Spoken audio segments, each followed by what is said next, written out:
To upload articles in WEBtender, you click the articles link and you see you have no articles yet.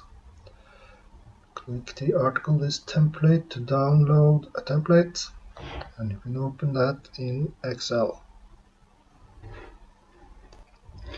The article template Excel file has an article number, a common trade number, a supplier article number, and an article name. And then you have the measurements and the work time, and purchase price, list price, and a standard net sales price. And you can enter URLs.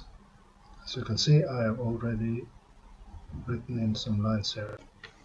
When you have saved the article template, you go to Articles, click the Upload Article file, select the file, Upload, and you can see the lines from the file, measurements, and you can add different groups.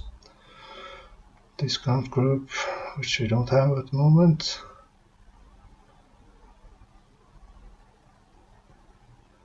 And click the Save New Articles. And then you have your first articles.